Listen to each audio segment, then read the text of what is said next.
The weight of softness. The train wheels had been silent for 20 minutes when the doors finally opened with a metallic shriek that cut through the Wisconsin morning air. Kenji Matsumoto pressed his face to the gap between the freight car's wooden slats and saw his first glimpse of America. Snow so white it hurt his eyes, pine trees heavy with ice, and guards who looked more like tired farmers than the demons his sergeant had described during training. The other 42 prisoners stirred around him, their chains clinking against the car's metal floor. Through the opening doors, warm air drifted in, not just warmer than the unheated freight car, but carrying scents that made Kenji's empty stomach clench with sudden, shameful hunger. Bread, coffee, and something else, something rich and meaty that he had never smelled before. Move out, slowly. Keep your hands visible. The guard's voice was firm but not harsh. He was young, maybe 25, with pale skin reddened by cold and eyes that avoided direct contact with the prisoners. Behind him, Kenji could see wooden barracks arranged in neat rows, smoke rising from chimneys, and wire fences that looked almost decorative compared to the concrete walls and machine gun nests he had expected. Camp McCoy stretched across a valley between gentle hills, its buildings painted brown and green to blend with the surrounding forest. The captured Japanese soldiers stumbled from the train cars, their legs stiff from the 2-week journey from the west coast. Kenji had been among the last to be captured during the retreat from Guadalcanal, his uniform still bearing the stains of mud and jungle rot that had marked those final, desperate weeks. As they were led through the camp's main gate, Kenji noticed details that contradicted everything he had been taught about American brutality. The guards carried their rifles casually, not at the ready. The barracks had glass windows, actual glass, not boards or bars. And from somewhere nearby came the sound of laughter, American voices mixing with what sounded impossibly like Japanese conversation. The processing station was a long wooden building heated by coal stoves that radiated warmth Kenji had not felt since leaving Japan. A medic, doctor. Coleman, according to the nameplate on his desk, examined each prisoner with efficient gentleness, checking for injuries and illnesses with the same care Kenji imagined he would show to American soldiers. "You're malnourished," the doctor said through an interpreter, a Japanese-American soldier who wore the same uniform as the guards. "We'll get you on a proper diet. Any pain here? Here?" His hands were clean and warm as they pressed against Kenji's ribs, counting bones that showed too clearly beneath the skin. The examination felt more thorough than any medical attention Kenji had received during his 2 years in the Imperial Army, where medics had been scarce and supplies scarcer. When the processing was complete, they were assigned to Barracks 7.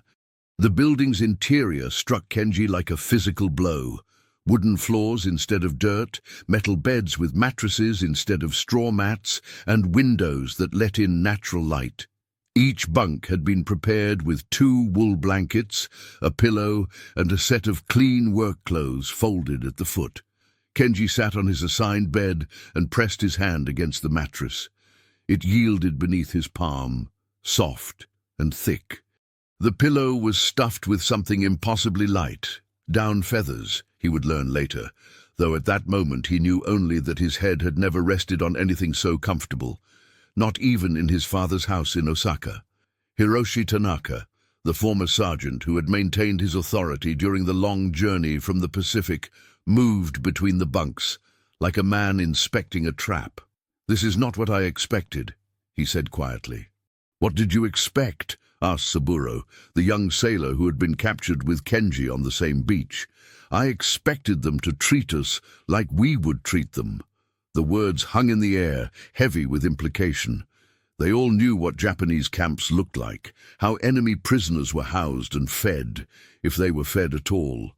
The contrast between expectation and reality created a silence that felt dangerous, as if acknowledging the camp's humanity might somehow betray their duty to the emperor. That evening, they were led to the mess hall for their first meal. The building was larger than any dining room Kenji had ever seen, with long wooden tables and electric lights that banished every shadow. American guards ate at tables scattered throughout the room, their conversations mixing with those of prisoners who had been at McCoy longer, some for nearly 2 years, judging by their healthier appearance and easy familiarity with the routines. The food line moved slowly, giving Kenji time to observe. The kitchen staff wore hairnets and aprons, working with the kind of abundance he had only heard described in stories. Bread came in whole loaves, coffee steamed in metal urns large enough to bathe in. And at the center of it all, a cook worked over a flat griddle, forming ground meat into patties and placing them between sliced buns. Hamburgers. Kenji had heard the word before, had seen drawings in American magazines confiscated during intelligence briefings, but the reality overwhelmed his senses. The smell of cooking beef filled the air, rich and complex, mixing with the scents of fried onions and something the cook called cheese, a pale substance that melted over the meat like molten cream. When Kenji reached the serving window, the cook, a heavy-set man with graying hair and arms like tree trunks, looked down at him with something that might have been curiosity. "First time?" he asked through the interpreter. Kenji nodded, not trusting his voice. "Well, you're gonna like it. Best beef in Wisconsin." The hamburger was placed on his tray alongside potatoes, green beans, and a tall glass of milk. The abundance felt obscene compared to the rice and pickled vegetables that had sustained him for months before his capture, and which had dwindled to nothing during those final weeks in the jungle. At the table, Kenji watched other prisoners attack their food with the desperation of truly hungry men. But when he lifted the hamburger to his mouth, something made him pause. Perhaps it was the weight of it, heavier than any meal he had eaten in 2 years. Perhaps it was the way the American guards at nearby tables ate identical meals, as if this abundance was routine, unremarkable. Or perhaps it was the memory of his last conversation with his father, who had pressed a small bag of rice into his hands and whispered that no matter what happened in the war, Kenji should remember the taste of home. The first bite exploded across his palate. Beef, cheese, pickles, bread, and something else he couldn't identify. The flavors were bold, almost aggressive, so different from the delicate tastes he had grown up with that it felt like eating music played too loud. Yet his body responded with immediate gratitude, every cell recognizing nourishment after months of gradual starvation. Around him, the mess hall hummed with quiet conversation in multiple languages. Guards chatted about their families, about the weather, about the war's progress in distant theaters. Prisoners shared news from letters, discussed work assignments, and gradually, almost reluctantly, began to describe their first impressions of American food. "It's too much," Hiroshi said, staring at his half-finished meal. "Why do they feed us like this?"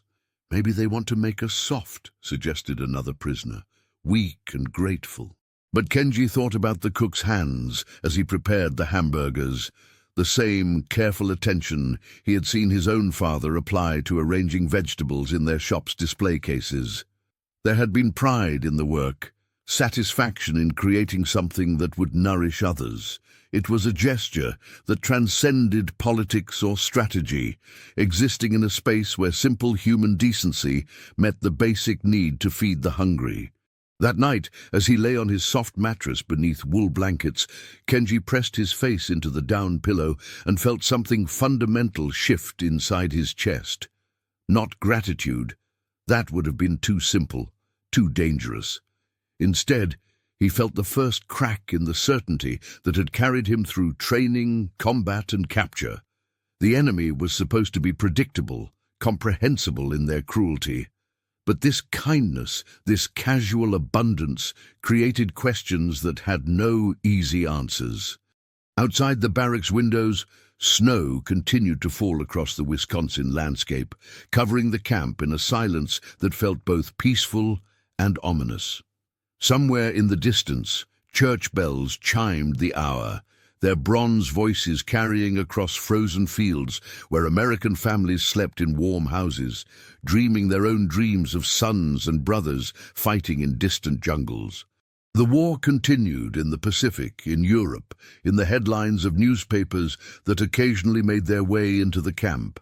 But here in Barrack 7, surrounded by the soft breathing of sleeping men who had been taught to hate each other, Kenji began to understand that the most dangerous battles were not fought with rifles and artillery, but in the quiet spaces between what a man believed and what he could no longer deny. If stories like this make you question what you'd do in someone else's boots, tell us in the comments how you imagine you'd react in this camp, and stay with us for the next chapters. The Wisconsin winter settled over Camp McCoy like a heavy blanket, bringing with it routines that slowly shaped the prisoners' days into something resembling normalcy. Reveille at 6, followed by roll call in the compound where their breath formed clouds in the frigid air. Then breakfast, work assignments, lunch, more work, dinner and evening recreation time, before lights out at 10. Kenji had been assigned to the camp kitchen, a duty that brought him into daily contact with the abundance that continued to mystify him. Each morning, he helped unload delivery trucks that brought fresh meat, vegetables, milk and other supplies in quantities that seemed impossible. The cook, whose name was Frank Mueller, and whose family had emigrated from Germany 3 generations earlier, supervised these deliveries with the attention of a man managing a small restaurant rather than feeding prisoners of war. "We go through about 300 pounds of beef a week," Mueller explained through the interpreter during Kenji's second week, "plus chicken, pork, fish on Fridays. The army wants you boys fed proper." The kitchen operated with military efficiency, but there was something else in its rhythms, a kind of satisfaction that Kenji recognized from watching his father prepare meals for their family. Mueller took pride in the hamburgers, adjusting seasonings and cooking temperatures with the care of an artisan. When prisoners complimented the food, the cook's face would redden slightly with pleasure. Dr. Coleman made his rounds through the barracks every few days, checking on prisoners who had arrived malnourished and monitoring their recovery. Kenji had gained 12 pounds in his first month at McCoy, and the medic noted the improvement with professional satisfaction. "Your body's responding well to regular nutrition," Coleman said during one examination. "How's your energy level?" Through the interpreter, Kenji admitted that he felt stronger than he had in months. The doctor nodded and made notes in his file, but there was something in his expression, a thoughtfulness that suggested he understood the implications of a prisoner growing healthier in captivity than he had been while serving his own army.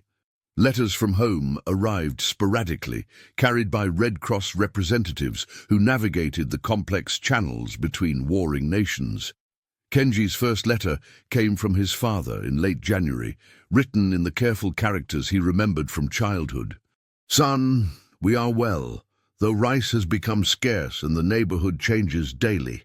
The Nakamura shop closed when their eldest son did not return from the southern islands. Your mother tends a small garden behind the store, growing vegetables to supplement our meals. We think of you often and pray for your safe return when honor allows." The newspapers speak of American brutality toward prisoners, of camps where our soldiers are starved and beaten. I hope this is propaganda, though I fear it may be truth.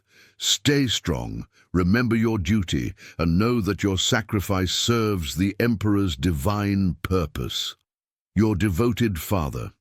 Kenji read the letter 3 times before folding it carefully and placing it beneath his pillow. The contrast between his father's fears and his daily reality created a painful dissonance. How could he respond honestly without betraying everything his family believed about the war? How could he describe hamburgers and heated barracks to parents who were rationing rice and coal? Hiroshi struggled with similar contradictions, though he expressed them differently. The former sergeant had become the unofficial leader of the Japanese prisoners, organizing discussions about maintaining military discipline and cultural identity.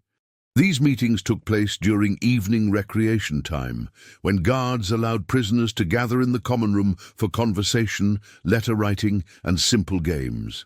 "We must not allow comfort to make us forget who we are," Hiroshi said during one such gathering. "The Americans feed us well, yes. They provide warm shelter, yes. But this is strategy, not kindness. They want us weak and grateful when the war ends." Some prisoners nodded in agreement, but others looked uncomfortable with the explanation. Saburo, the young sailor, raised a tentative hand. "What if they feed us well because they are not the monsters we were told about?" The question created an immediate tension in the room. To acknowledge American humanity was to question Japanese propaganda, which was to question the war itself. These were dangerous thoughts for men who hoped to return to families and communities that had invested everything in victory. "The Americans are our enemies," Hiroshi replied firmly. "Their temporary kindness does not change this fact." But privately, Kenji noticed that Hiroshi ate his meals with the same urgent hunger as everyone else, and that his protests about American strategy grew quieter as his body grew stronger. The work details took prisoners outside the camp most days, usually to help local farmers with winter tasks, clearing snow, repairing equipment, cutting firewood. These excursions provided glimpses of American civilian life that complicated the prisoners' understanding of their captors even further. The Hendricks farm, where Kenji was assigned 3 days a week, sat on a hillside overlooking the camp. Tom Hendricks was a man in his 50s, whose 2 sons were fighting somewhere in the Pacific. He worked alongside the prisoners without apparent fear or hostility, showing them how to operate machinery and explaining farming techniques through gestures and the few English words Kenji had begun to learn. Mrs. Hendricks prepared lunch for the work crews, bringing thermoses of coffee and sandwiches wrapped in cloth to the barn, where they took their midday break. She was a quiet woman with graying hair and hands roughened by farm work, but her treatment of the prisoners was marked by a careful politeness that suggested she saw them as men rather than enemies. "Coffee?" she would ask, gesturing toward the thermos. "Yes, please," Kenji learned to reply, and she would pour the steaming liquid into a metal cup without hesitation. These interactions were brief and practical, but they carried an emotional weight that Kenji struggled to process. Mrs.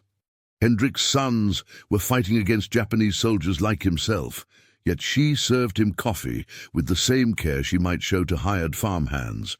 The contradiction embodied everything confusing about his captivity.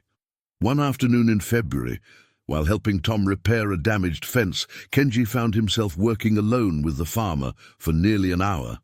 They communicated through pointing and demonstration, but as the work progressed, Tom began attempting simple words in what might have been Japanese.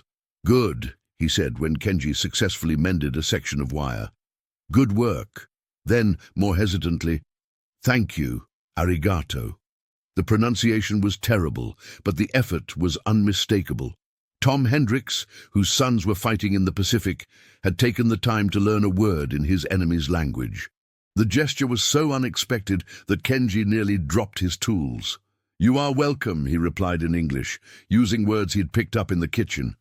They worked in comfortable silence after that, 2 men focused on the practical task of mending something broken. When the work was finished, Tom stepped back to examine their effort and nodded with satisfaction. "Good," he repeated. Then, after a pause, "My boys, they are soldiers, like you." The words were carefully chosen, delivered with the hesitation of a man navigating dangerous emotional territory. Kenji understood that Tom was acknowledging their shared humanity across the divide of war, a recognition that carried both comfort and pain. "I hope they are safe," Kenji replied, surprising himself with the sincerity of the words. That evening, during the usual gathering in the barracks common room, Hiroshi led another discussion about maintaining resistance to American propaganda. But when he spoke about the necessity of remaining emotionally distant from their captors, Several prisoners exchanged glances that suggested the conversation was becoming increasingly irrelevant to their daily experience. Kenji found himself thinking about hamburgers as he lay in his bunk that night, but not with the simple hunger that had marked his first weeks at McCoy. Instead, he wondered about the chain of decisions that brought such food to their table.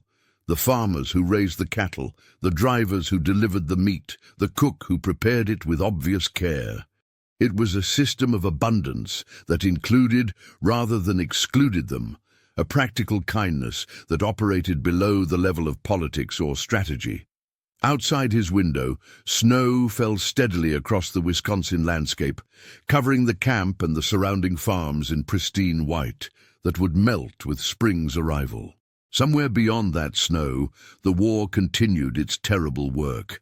But here in Barracks 7, surrounded by the soft breathing of men growing stronger on enemy food, Kenji began to understand that the most profound battles were fought not with weapons, but with the simple question of whether it was possible to remain human while wearing a uniform. The hamburgers had become more than food. They were symbols of a generosity that transcended military logic, gestures of care that challenged everything he thought he knew about enemies and the meaning of war itself. March arrived at Camp McCoy with the first hints of spring, bringing longer days and the gradual retreat of snow from the compound's pathways. With the changing season came news from the outside world. Fragments of information that filtered through official channels and informal networks, painting a picture of a war that seemed increasingly distant from the daily realities of camp life. The radio in the common room carried reports of American advances in the Pacific, islands whose names Kenji recognized from his training maps. Each evening, prisoners gathered to listen to broadcasts that described their homeland situation with clinical detachment. Bombing raids, supply shortages, civilian evacuations. The reports were delivered in the neutral tone of military briefings, but they carried implications that settled over the listeners like a cold fog. Kenji received his second letter from home in early March, written by his mother in characters that trembled with fatigue. "Beloved son, your father asked me to write because his hands shake too much from the cold. Our shop closed in January when supplies became impossible to obtain. The government has assigned us to work in a munitions factory where we assemble parts for aircraft that we pray will protect our homeland. The neighborhood grows emptier each week. The Yamamoto family lost their youngest son in the Marshall Islands. The Sato family received news that their eldest is missing near some place called Iwo Jima. We do not speak of these losses openly, but they live in the silences between our daily tasks. Food is scarce, though we manage.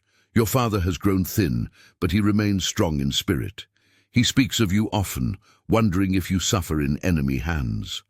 The newspapers describe American camps as places of torment, where Japanese soldiers are fed barely enough to survive and forced to work until they collapse.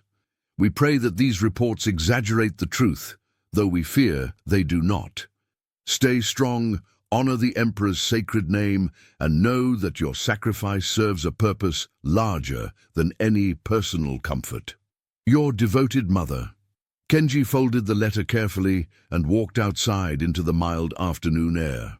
The camp bustled with activity, prisoners tending to maintenance tasks, guards supervising work details, kitchen staff preparing for the evening meal. From the direction of the mess hall came the familiar aroma of cooking beef, the scent that had become his most reliable marker of time's passage. The contradiction between his mother's fears and his daily reality felt like a weight pressed against his chest. While his parents rationed food and worried about his suffering, he had gained 22 pounds and learned to prepare hamburgers that satisfied his hunger completely. While they assembled weapons in unheated factories, he worked on farms where coffee appeared regularly and conversation included laughter. That evening's gathering in the common room carried an unusual tension. Several prisoners had received letters similar to Kenji's, and the news from home challenged their ability to maintain the comfortable routines that had developed over the winter months. Hiroshi attempted to lead the discussion toward familiar topics, maintaining discipline, resisting American influence, preparing for eventual repatriation, but his words seemed to echo in a space too large for the certainties they once contained. "We must remember that our comfort here comes at a cost," he said. "Every meal we accept, every kindness we acknowledge, makes us complicit in our own defeat." "But what if the kindness is real?" asked Saburo. "What if they feed us well, not as strategy, but because they believe it is right?" "Then they are fools," Hiroshi replied quickly, "and we are greater fools for believing it." But the conversation continued past its usual ending time, prisoners reluctant to return to their bunks with questions unresolved. Some argued that accepting American generosity was a form of practical wisdom. Why suffer unnecessarily when suffering served no purpose? Others insisted that any accommodation with the enemy weakened their spiritual connection to Japan and the emperor's divine mission. Kenji listened to these debates with growing unease. The men around him were trying to solve an impossible equation: how to remain loyal to beliefs that their daily experience continued to contradict. They were caught between the ideology that had shaped their understanding of war and the humanity they encountered in coffee shared with farmers, in medical care provided without judgment, in hamburgers prepared with obvious pride. Dr. Coleman's weekly examination had become something Kenji anticipated rather than endured. The American medic's gentle thoroughness reminded him of the family doctor who had cared for him during childhood illnesses, and their brief conversations, conducted through the interpreter, carried a warmth that transcended the clinical necessity of the appointments. "Your recovery continues to exceed expectations," Coleman noted during one session. "Have you been experiencing any digestive issues with the change in diet?" "No, sir. The food agrees with me well." "Good. And your energy levels?" "Higher than they have been in many months." Coleman nodded and made notes, but then he paused and looked directly at Kenji with an expression that seemed to carry personal rather than professional interest. "Do you mind if I ask what you did before the war?" The question surprised Kenji.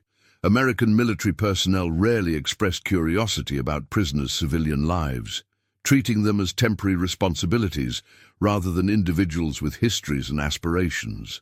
"I helped my father in his shop. We sold rice, vegetables, household supplies to neighborhood families."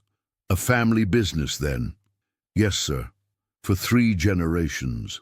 Coleman nodded slowly, and Kenji sensed recognition in the gesture. The understanding of a man who knew the weight of family responsibility and the pride that came with serving one's community. "I hope you'll be able to return to that work when this is all over."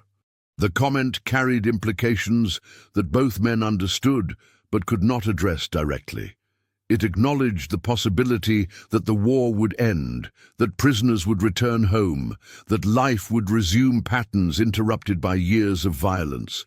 But it also suggested that the American medic saw his Japanese patient as someone with a future worth preserving, a perspective that complicated the simple categories of friend and enemy. Frank Miller had begun teaching Kenji more sophisticated cooking techniques during their kitchen duties, instruction that went beyond the basic food preparation required for his work assignment. The cook showed him how to season ground beef, how to achieve the proper temperature for cheese melting, how to toast hamburger buns to the ideal balance of crisp exterior and soft interior. "It's about respect for the ingredients," Muller explained through the interpreter. "Good beef deserves good preparation. Doesn't matter if you're cooking for kings or prisoners, the food itself has dignity."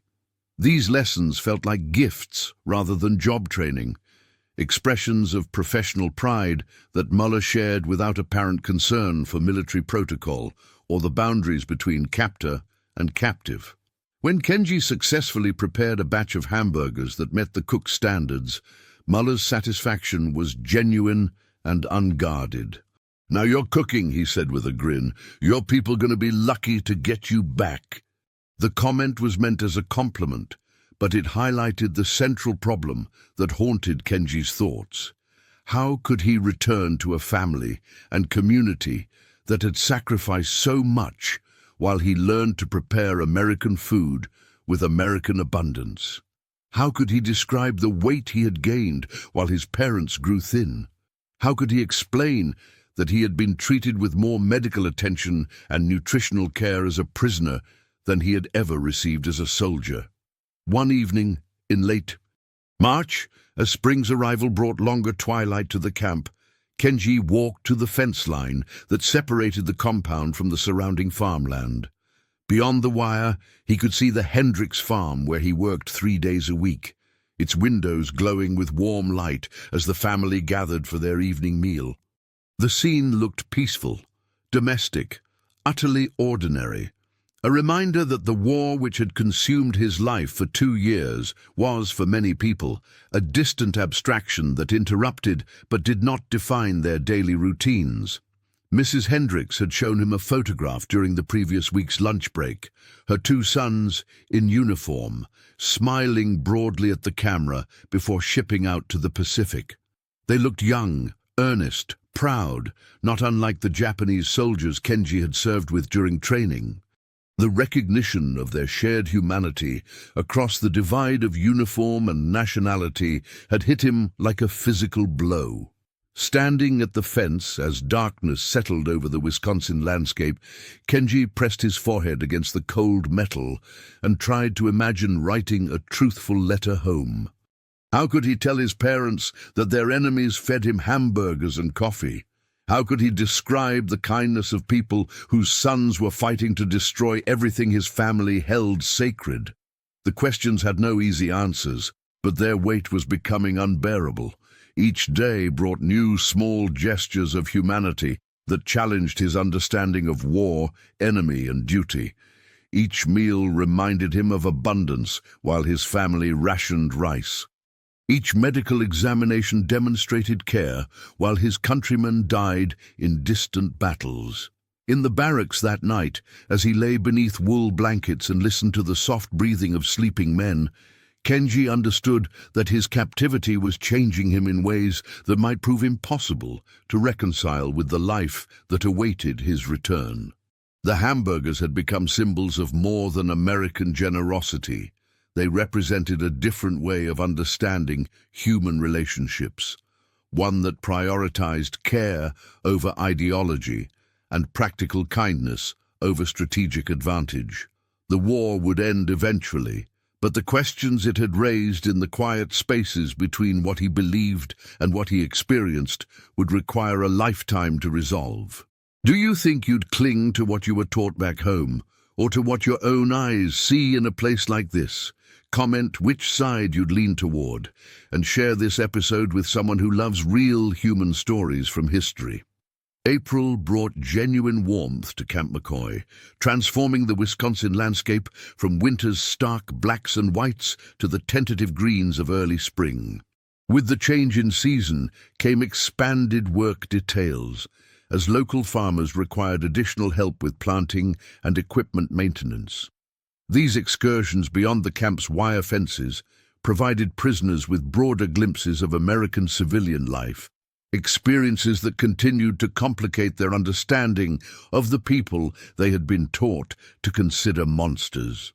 Kenji's assignment to the Hendricks farm had become something he anticipated rather than endured. Tom Hendricks treated the prisoners as temporary employees rather than captured enemies, explaining tasks clearly and expressing genuine appreciation for work well done.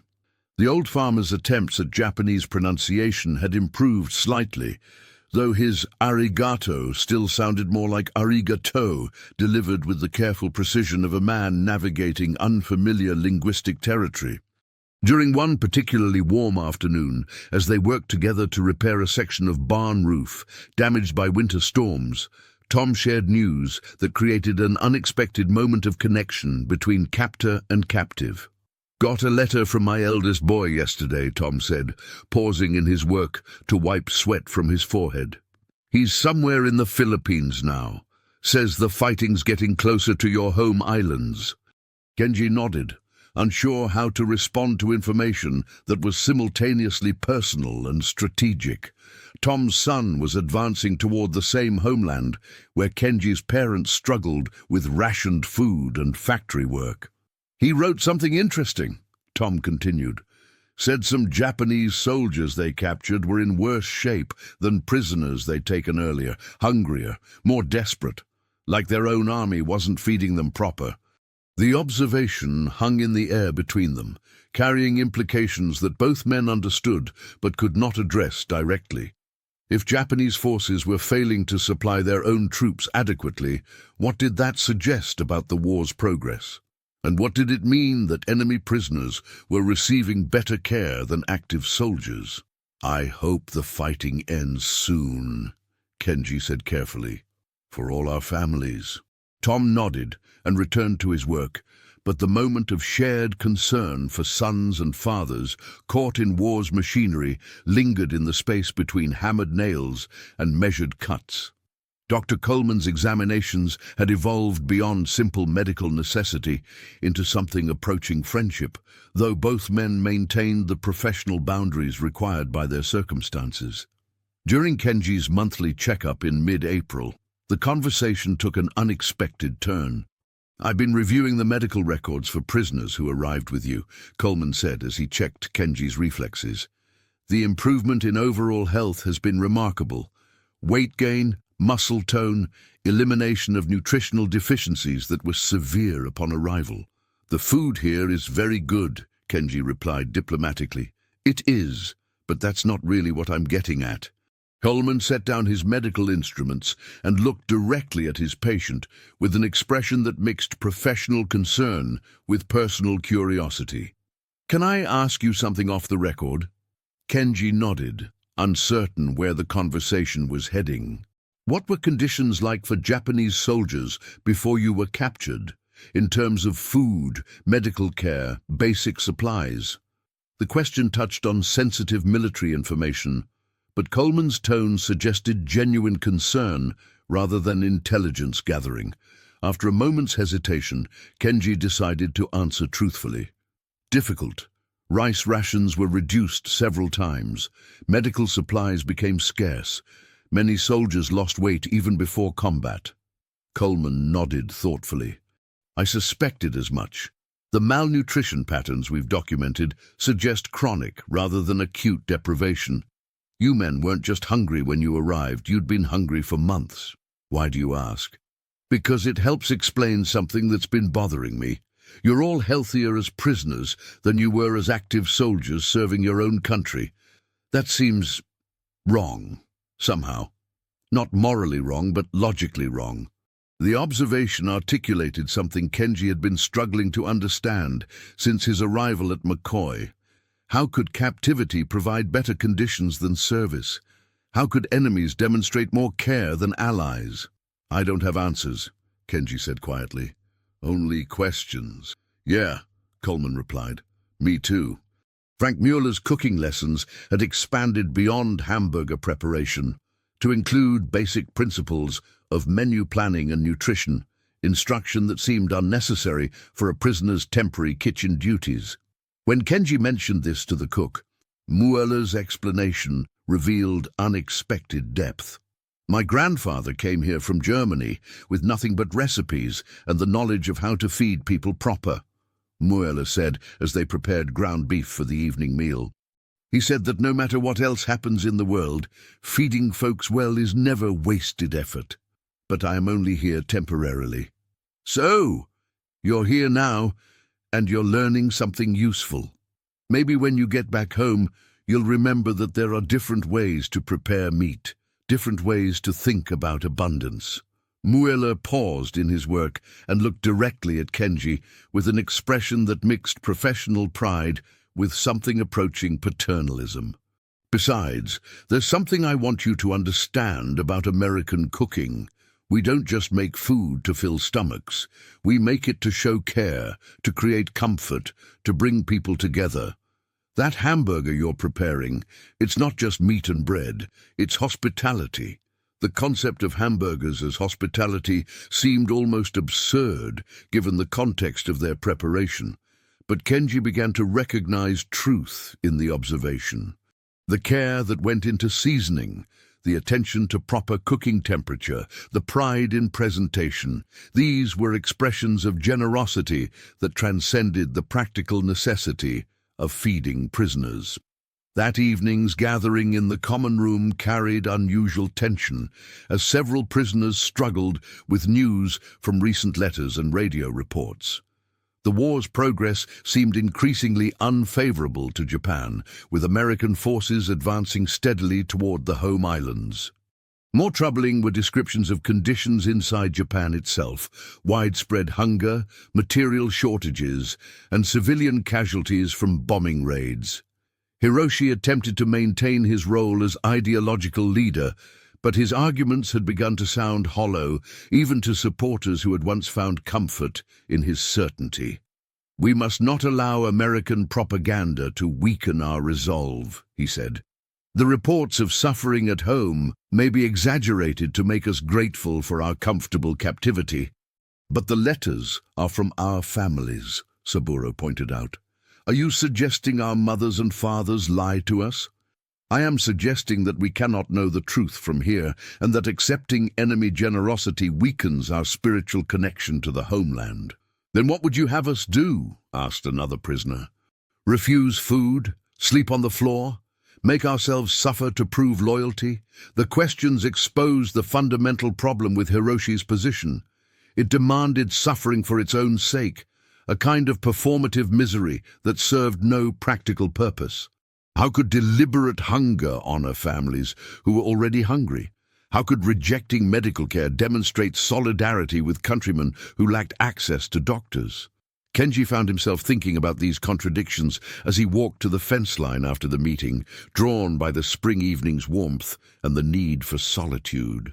Beyond the wire, the Hendricks farm showed signs of seasonal renewal: freshly plowed fields, early plantings, the busy activity of a working operation preparing for the growing season. A small movement caught his attention: a child on a bicycle, pedaling slowly along the dirt road that ran past the camp. The boy appeared to be 7 or 8 years old, with sandy hair and the fearless curiosity of rural childhood. As he drew closer to the fence, he slowed and eventually stopped, studying the prisoners who worked in the compound's gardens. "Hello?" the boy called out, his voice high and clear in the evening air. Several prisoners looked up from their work, uncertain how to respond to this unexpected interaction. Kenji walked closer to the fence, drawn by the child's obvious innocence. "Hello," he replied, using one of the English words he had learned during kitchen duties. The boy reached into his bicycle basket and pulled out something wrapped in paper. "Want some candy?" he asked, holding the package toward the fence. Before anyone could respond, a woman's voice called from the direction of the farm. "Jimmy, get away from there. Come home right now." The boy looked back toward the voice, then at the prisoners, then made a quick decision. He tossed the candy package over the fence and pedaled away rapidly, calling back over his shoulder, "Sorry you're stuck in there." Kenji picked up the package, peppermint sticks wrapped in wax paper, and felt something shift in his chest. The child's gesture had been completely spontaneous, motivated by nothing more complex than the recognition that people behind fences might enjoy candy. It was kindness without strategy, generosity without agenda, the sort of simple human decency that complicated every ideology he had been taught about American nature. That night, as he shared the peppermint sticks with other prisoners in his barracks, Kenji understood that the war had created a situation where enemy kindness exceeded homeland care, where captivity provided better conditions than service, where hamburgers and candy from strangers demonstrated more practical concern than the ideology that had sent him to fight in distant jungles. The questions raised by these contradictions would follow him for the rest of his life, but their weight was becoming familiar, even comforting. They were honest questions, born from honest experience, and they demanded answers that transcended the simple categories of loyalty and betrayal, victory and defeat, us and them. May arrived with the full flowering of Wisconsin spring, transforming the landscape around Camp McCoy into something that reminded Kenji of the countryside near his childhood home. Rolling hills covered in fresh green, the sweet scent of apple blossoms, and morning air that carried promises of abundant growing seasons ahead. It was during this time of renewal that the camp received an unexpected visitor who would change how Kenji understood both his captivity and his future. Miss Sarah Chen arrived on a Tuesday morning in a Red Cross vehicle, her official credentials identifying her as an inspector authorized to interview prisoners and document camp conditions. What made her presence remarkable was not her authority. Red Cross representatives visited McCoy regularly, but her face, which carried the unmistakable features of Chinese ancestry, despite her American uniform and fluent English. During the mandatory inspection interview, conducted in a private room with only Miss Chen and an interpreter present, Kenji found himself facing someone whose very existence challenged his assumptions about American society. Here was a woman of Asian heritage, holding positions of authority, trusted with sensitive responsibilities, treated with obvious respect by American military personnel. "How has your health been since arrival?" Miss Chen asked, reviewing papers that documented his medical progress. "Very good. Better than it was before capture." "And the food? Adequate quantity and quality?" "More than adequate. Abundant." Miss Chen made notes, but her questions gradually moved beyond official requirements into territory that seemed more personally motivated. "What kind of work did you do before the war?" "I helped my father with his grocery shop. We served neighborhood families." "A small business, then?" "Yes, very small. My grandfather had a similar shop," Miss Chen said quietly, "in San Francisco's Chinatown. He always said that feeding people properly was a form of community service." The comment created an unexpected moment of connection that transcended their official roles. Here was someone who understood the pride and responsibility that came with providing for neighbors, the satisfaction of honest work that served immediate human needs. "May I ask you something that's not on my official list?" Miss Chen said, after completing the required questions. Kenji nodded. "What's been the most difficult part of your experience here?" The question surprised him with its directness and personal nature. After a moment's consideration, he decided to answer honestly. "The kindness," he replied. "We were taught that Americans were cruel, that capture meant suffering and humiliation. Instead, we are fed better than our own army fed us. We receive medical care, warm clothing, meaningful work.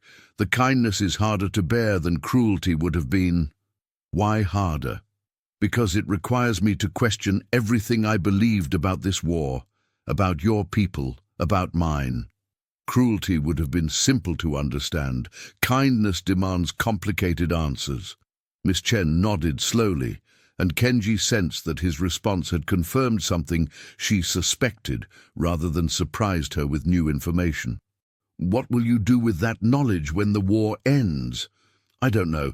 How do I tell my family that I was treated better as an enemy prisoner than as a Japanese soldier? How do I explain that I learned to cook American food with American abundance while they rationed rice?" Those are difficult questions. They are impossible questions.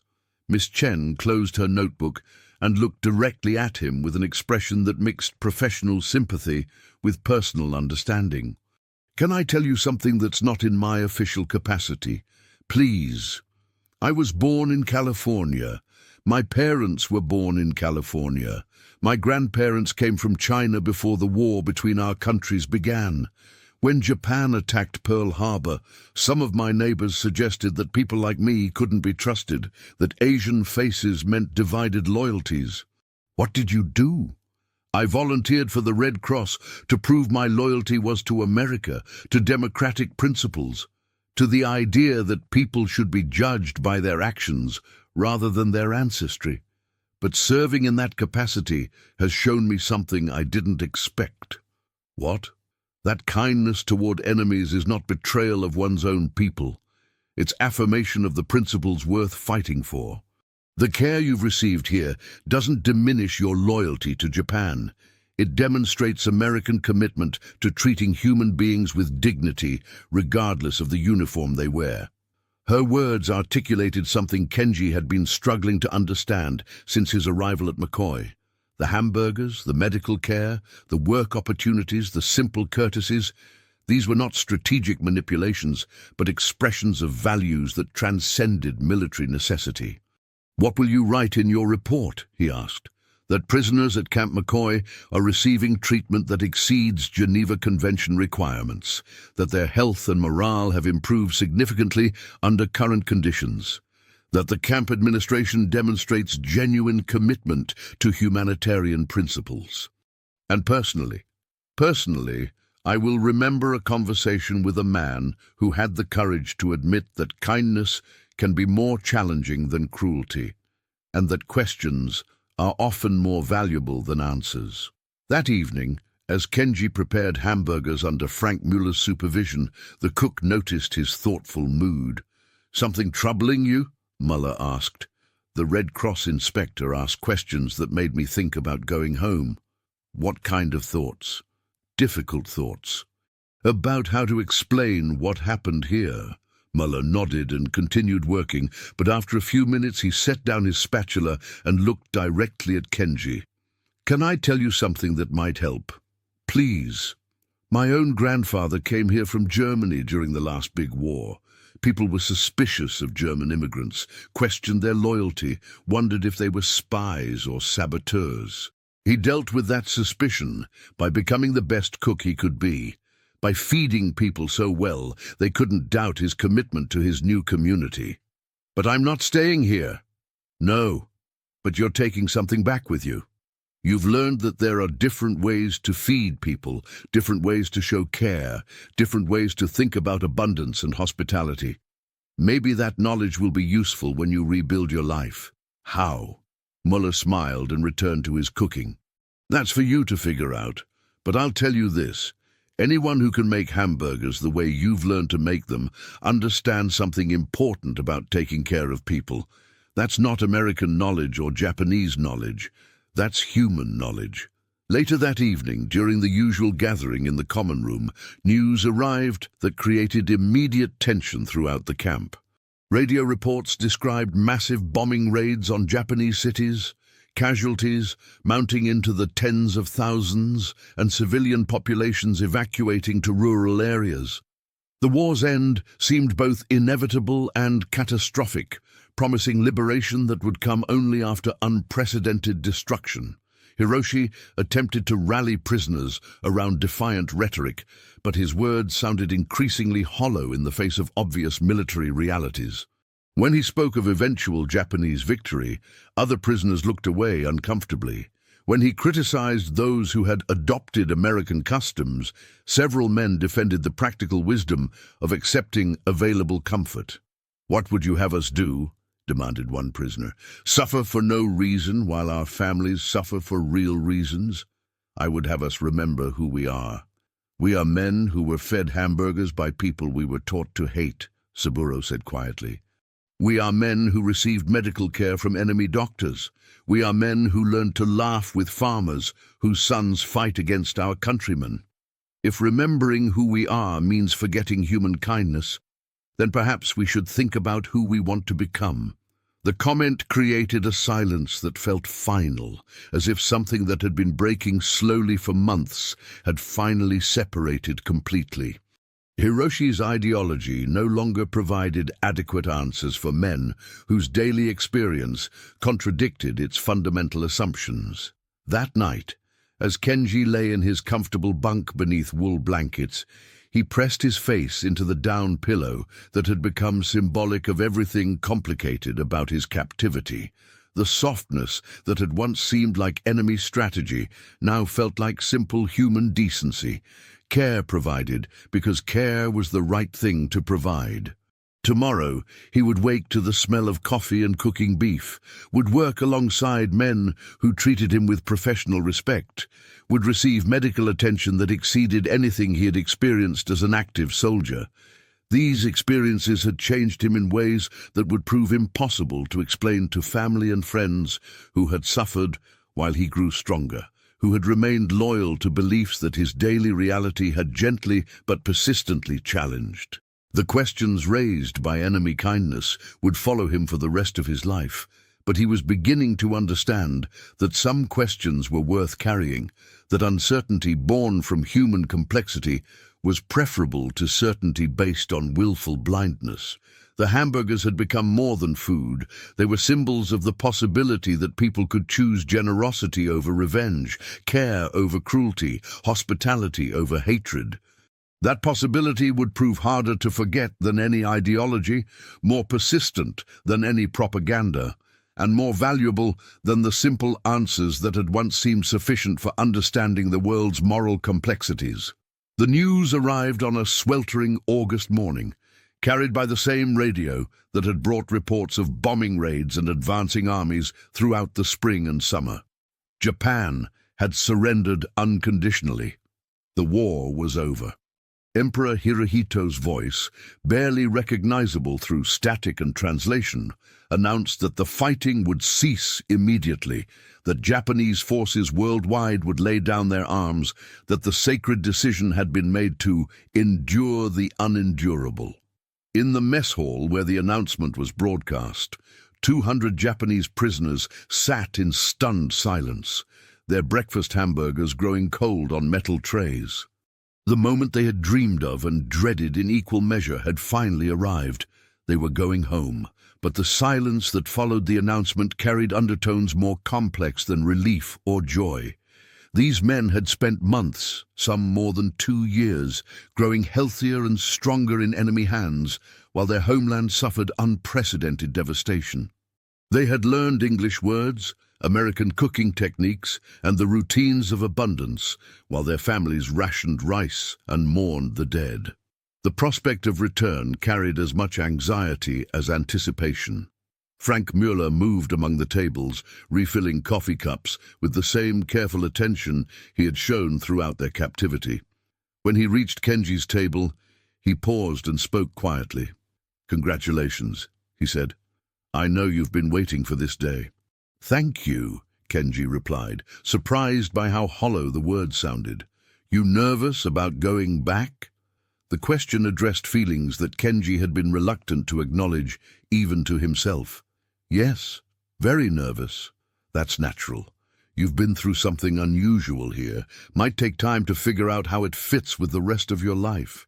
Mueller refilled Kenji's cup and moved to the next table, but his comment lingered in the space between relief and uncertainty that seemed to surround every prisoner in the room.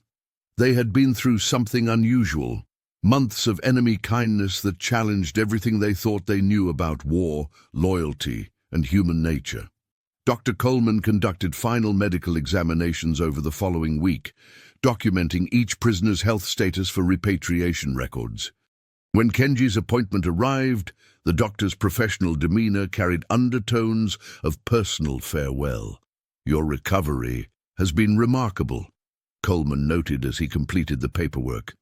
63 pounds gained since arrival, complete elimination of nutritional deficiencies, excellent cardiovascular health. You're in better physical condition now than most active soldiers. The food here has been very good. It has, but there's something else I want to mention. Coleman set down his pen and looked directly at his patient with the serious expression that had marked their most meaningful conversations. "I've been thinking about our talks, about the questions you've raised regarding the treatment you've received here versus the treatment you received from your own military. Those questions matter. They point to something important about how nations choose to treat human beings during wartime. What do you think they point to? The possibility that kindness is a choice that transcends military necessity. The care you've received here wasn't required by regulations or strategic considerations. It was provided because the people involved, The cooks, the guards, the administrators chose to see prisoners as human beings deserving of dignity. But we were enemies.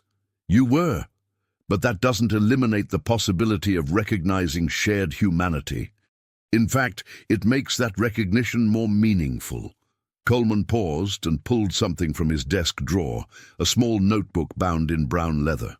I've kept informal notes about my conversations with prisoners, observations that go beyond medical necessity. I wanted to give this to you, not as official documentation, but as a record of what I've learned about the complexity of human nature during wartime. Kenji accepted the notebook with hands that trembled slightly.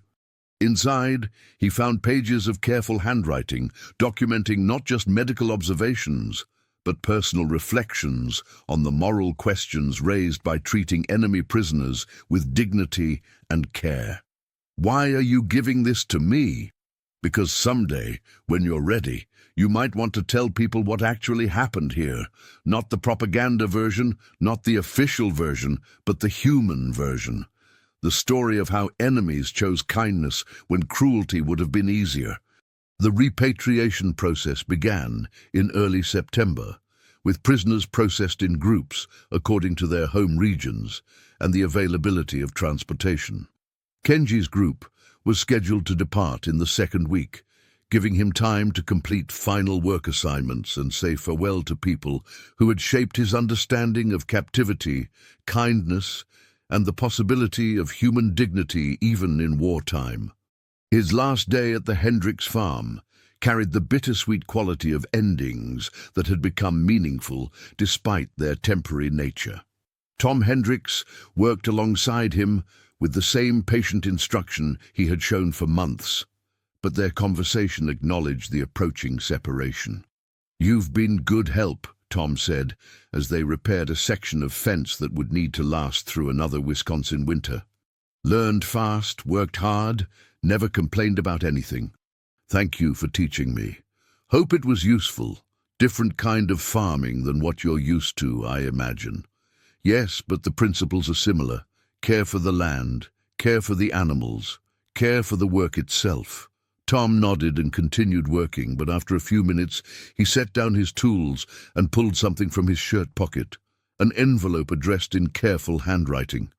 "This came yesterday," he said. "Letter from my oldest boy.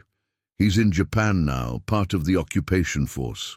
Kenji accepted the envelope uncertainly, unsure why Tom was sharing personal correspondence. "Read the part I marked," Tom said. "Might interest you." The marked passage described the surrender ceremonies in Tokyo Bay and the beginning of American oversight of Japanese reconstruction. The Japanese people seem exhausted but not broken. They're hungry, really hungry, Dad, worse than anything we saw in the field. But they're working to rebuild, and some of them are showing curiosity about American methods, American ideas. One old man who spoke some English asked me about farming techniques in Wisconsin. I told him about our crop rotation system, and he listened like it might help feed his grandchildren. It's strange to go from fighting people to helping them rebuild, but I think it's the right thing to do. Maybe this is how wars should end, with the winners helping the losers get back on their feet instead of grinding them into the dirt. Kenji read the passage twice before returning the letter to Tom. "Your son sounds like a good man." "He is. And what he wrote made me think about something. You're going back to a country that's going to need rebuilding, that's going to need people who understand both the old ways and new possibilities. Maybe what you learned here about farming, about cooking, about treating people with dignity, maybe that knowledge will be useful. Maybe. I hope so. I hope all of this suffering leads to something better for everyone." On his final evening at Camp McCoy, Kenji joined other departing prisoners for a farewell meal in the mess hall. Frank Mueller had prepared hamburgers with particular care, seasoning the beef perfectly and toasting the buns to golden perfection. As he served each tray, the cook offered brief words of farewell that carried weight beyond their simplicity. "Take care of yourself," Mueller said when he reached Kenji. "Remember what you learned about feeding people proper. I will remember everything. Good. And if you ever find yourself in Wisconsin again, you know where to find the best hamburgers in the county. The comment was meant as light-hearted farewell, but it carried implications that both men understood, the possibility that former enemies might someday meet as friends, that the relationships formed in wartime might transcend the circumstances that created them. That night, Kenji lay in his comfortable bunk for the final time, pressing his face into the down pillow that had become symbolic of everything complicated about his captivity. Tomorrow, he would begin the journey home to parents who had suffered while he grew strong, to a community that had sacrificed while he learned abundance, to a country that would need rebuilding by people who understood both destruction and the possibility of renewal. The notebook Dr. Coleman had given him lay open beside his bed, its pages documenting questions that would require a lifetime to answer fully. How could kindness exist between enemies? How could dignity survive the machinery of war? How could human decency persist in situations designed to eliminate human complexity? 3 weeks later, Kenji stood on the deck of a transport ship as the Japanese coastline appeared through morning fog. The homeland looked smaller than he remembered, more fragile, marked by the scars of bombing raids and neglect. But it was home, the place where his life would continue, where the questions raised by enemy hamburgers and down pillows would need to find practical answers. He never spoke openly about his treatment at Camp McCoy. When family and friends asked about his captivity, he described hardship and homesickness, the standard story that matched their expectations and protected their beliefs about American cruelty and Japanese superiority. But privately, in the quiet moments between daily tasks, he remembered the taste of perfectly seasoned beef, the warmth of wool blankets, and the possibility that enemies could choose generosity over revenge. Years later, when he reopened his father's grocery shop and began serving neighborhood families again, Kenji sometimes experimented with new ways to prepare meat, techniques learned from a German-American cook who had treated Japanese prisoners with professional pride and personal kindness. He never called them hamburgers. The cultural translation was too complex for post-war Japan, but the principles of seasoning and care translated perfectly. The war had ended, but the questions it raised lived on in the spaces between what people believed and what they had experienced, between ideology and humanity, between the simple categories of friend and enemy that made war possible and the complex reality of human decency that made peace worth seeking. In the end, the hamburgers had been more than food. They were proof that kindness could exist even in the machinery of war, that dignity could survive even systematic attempts to eliminate it, and that the most profound victories were won not with weapons, but with the simple decision to treat enemies as human beings deserving of care. If this story reminded you that even in the darkest times, small acts of humanity still matter, subscribe to the channel, tell us which country you watch from, and invite someone to revisit history with us in the next story.